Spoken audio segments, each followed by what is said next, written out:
जदों ये गल सुनी राजा परीक्षित ने पूछ लिया, ये सुखदेव मुनि जी एक ही कारण कि भगवान शंकर जी को पता सी माता ने जाना, मैनू ये विस्तार नाल खोल के दसो क्यों जाना। सुखदेव जी कहते ने राजन सुन, एक बार त्रेता युग माही शंभु गए कुंभज ऋषि पाही। एक बार भगवान शंकर जी माता सती नू लै करके कुंभज ऋषि जी के आश्रम च चले ने। क्यों?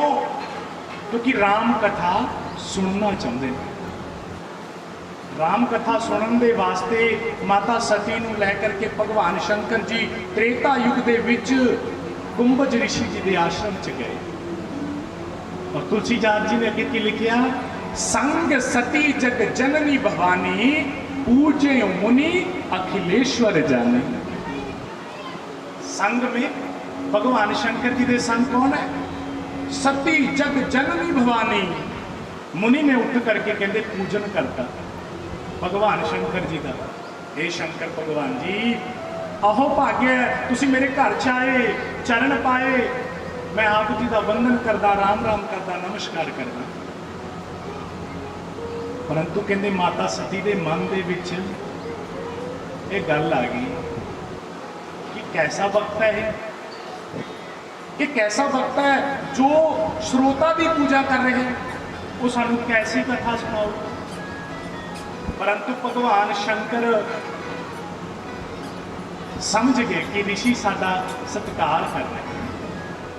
माता सती ने भक्तां नू कहते छोटा मन लिया, प्रेम नाल कथा नहीं सुनी। हुण जरा विचार करके देखो, जे भक्ता ने पूजा करती श्रोता दी कि भक्ता कथा नहीं सुनाओ। इस समय ये कथा चल रही है, इस समय तुहाडा दर्जा बड़ा है, मेरा दर्जा छोटा है। विचार करके देख,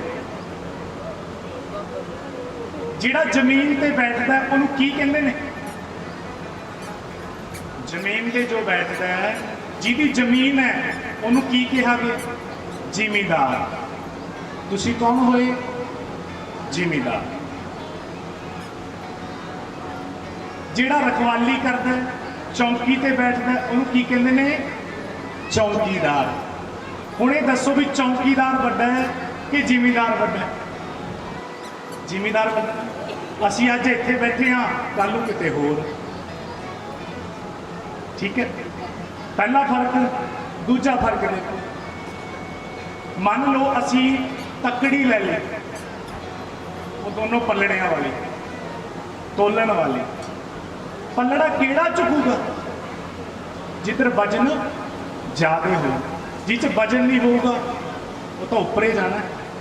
हुण तुसी विचार कर लो, तुसी नीचे बैठे हो, असी उत्ते, तुसी थल्ले चुके हुए, असी उपर हो। बड़ा कौन होया? श्रोता। इस तरह श्रोता सुनने वाला बड़ा मन्या गया, सुनाने वाला छोटा मन्या गया। परंतु माता सती के मन के विच आ गई कि ऐसा वक्ता सानू की कथा सुनाओ जिन्हें साडी पूजा करती। कहते भगवान शंकर जी ने बड़ा ध्यान दे नाल कथा सुनी। राम कथा मुनि वर्ज बखानी, सुनी महेश परम सुख मानी। भगवान शंकर जी ने कथा सुन करके परम सुख, परम आनंद प्राप्त करे। और कथा सुन के परम आनंद प्राप्त करके मुनि संग विदा मांग त्रिपुरारी, चले संग लय दक्ष कुमारी। देखो पहला की कहा तुलसीदास जी ने? संग सती जग जननी भवानी। सती माता नू जगत जननी कहा, पर जदों कथा सुन के चले ने तुलसीदास जी ने की लिखता? लय चले संग लय दक्ष कुमारी, दक्ष दी पुत्री।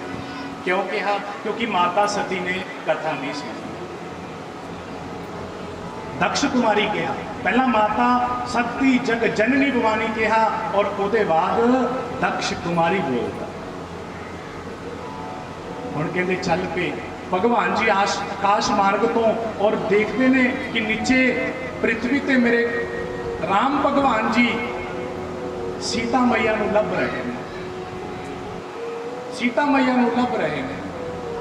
भगवान शंकर जी ने जदों देखा भगवान राम जी नूं दंडवत कहते प्रणाम करता, जय सच्चिदानंद जग पावन हरि रघुवंश लीन अवतार, प्रणाम करता। जदों कहते प्रणाम करया भगवान राम जी ने भी प्रणाम स्वीकार करया और भगवान शंकर जी दर्शन करके गदगद हो गए। क्यों? क्योंकि जिसकी कथा सुन के आ रहे सी उन्हां दे ही रस्ते च दर्शन हो गए, परम सौभाग्य की गल हो गई। पर माता सती ने कहा भगवान जी ये तुसी की कर रहे हो? भगवान शंकर नूं कहा कि भगवान जी तुसी की कर रहे हो? एक मानव नूं नमस्कार कर रहे हो। पर भगवान शंकर जी कहते ने नहीं देवी, ये राम भगवान जी ने, मेरे विष्णु भगवान जी ने जिन्हों ने त्रेता युग के विच अवतार लिया है, मैं इन्हों प्रणाम कर रहा जिन्हों की आप कथा सुन के आए। कहते जदों ये गल माता सती ने कहा, सती माता ने कहा भगवान जी मैं इन्हों की परीक्षा लै सकती हूँ? भगवान शंकर जी कहते ने देवी परीक्षा लै, पर थोड़ा देख के परीक्षा लैनी। सती माता भगवान जी की परीक्षा लैन के लिए चले गए। हुण मन दे विच सोचिया भगवान की परीक्षा किवें लवां? कहंदे ने सीता माता का रूप बना लिया। सीता माता का रूप बना के भगवान राम जी के अगे पहुंच गए। कहंदे ने जदों भगवान जी की नज़र पई माता के उपर हाथ जोड़ ले, कहो बहौरी कहाँ वृख केतु विपन अकेली फिर ही कही हेतु। हे माता, बहौरी बार बार पूछ रहे ने कि तुसी कल्ले वन दे विच की कर रहे हो, भगवान शंकर जी कित्थे ने? बार बार पूछ रहे हैं। कहते जदों ये ज्ञान होया कि मैं तो सीता का रूप धारण करिया, कि इन्होंने तो मैंने पहचान लिया कि ये साक्षात परब्रह्म ने, भगवान राम जी ने।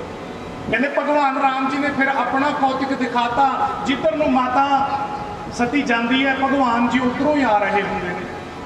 चारे पासे भगवान राम जी और लक्ष्मण जी, राम जी और लक्ष्मण जी।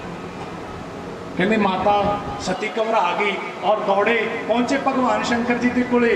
भगवान शंकर जी कहते ने देवी परीक्षा ले ली? कहते हाँ जी। कहते किवें लई? कहते बस मैं गई, मैं जाके पहचान लिया कि ये राम जी ने। पर कहते ने शिव शंकर